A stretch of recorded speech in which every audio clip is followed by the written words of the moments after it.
তো বন্ধুরা, আমি আর গীতু মিলে চলে এসেছি বিদ্রোহী মোড়ে রামনবমীর মিছিল দেখতে। আমরা কোনোদিনও আসিনি, স্পেশালি আমি, তো তাই গীতুকে সঙ্গে করে নিয়ে আমরা চলে এসেছি দেখতে রামনবমীর মিছিল। অনেক বড় মিছিল, প্রচুর ডিজে বাজছে, খুব ভালো লাগছে। প্রথমবার দেখলাম, তাই ভাবলাম ভিডিওটাও করে নিই আর তোমাদের সকলের সাথে শেয়ার করি। সারা শহর জুড়ে এই মিছিল চলেছে আজকে। তো আমরা মিছিলের কিছুটা অংশই দেখলাম। আগে অনেক বড় মিছিল ছিল, সেটি পার হয়ে গিয়েছে, আমরা শেষেরটুকু দেখলাম। আর আজকে যা রোদ উঠেছে, তারপরে এইভাবে ডিজে বাজছে, কত লোক বেরিয়েছে এই মিছিলে, সমাগম হয়েছে মিছিলে। তো এটা দেখতে দেখতে আমরা গরমে মাথা শেষ হয়ে যাচ্ছিল, থাকতে পারছিলাম না। তারপরেও মানুষের এত উত্তেজনা দেখে বেশ ভালো লাগছিল। বাকি বান্ধবীরা তো সেন্টারে আসতে পারেনি, কারণ রাস্তায় প্রচণ্ড ভিড় ছিল বলে। আর কিছু বান্ধবীরা বহু কষ্টে রাস্তা অন্যান্য গলি টলি থেকে আমাদের সেন্টারে আসে। আর তারাও আজ রামনবমী হলেও আজকে বাসন্তী পূজা। শ্রীরামচন্দ্র আজকে মা দুর্গাকে পুজো করেছিলেন রাবণ বধের সময়। মা দুর্গাকে সন্তুষ্ট করেছিলেন পুজো দিয়ে। তো এটাই আমরা বাঙালিরা জানি।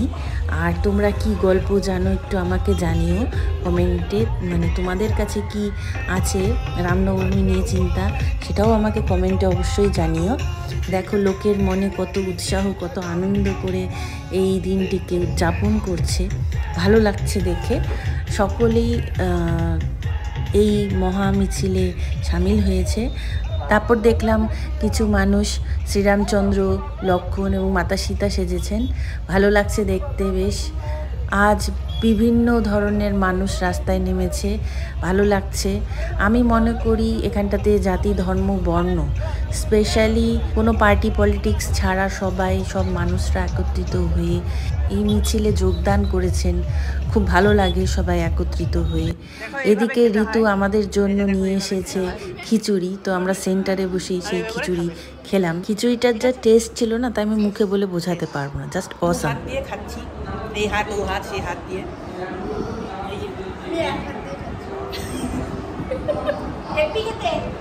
সত্যি দারুণ। লোভ দেবেন না একদম, আমরা খাচ্ছি। হ্যাঁ, লোভ দেবেন না প্লিজ।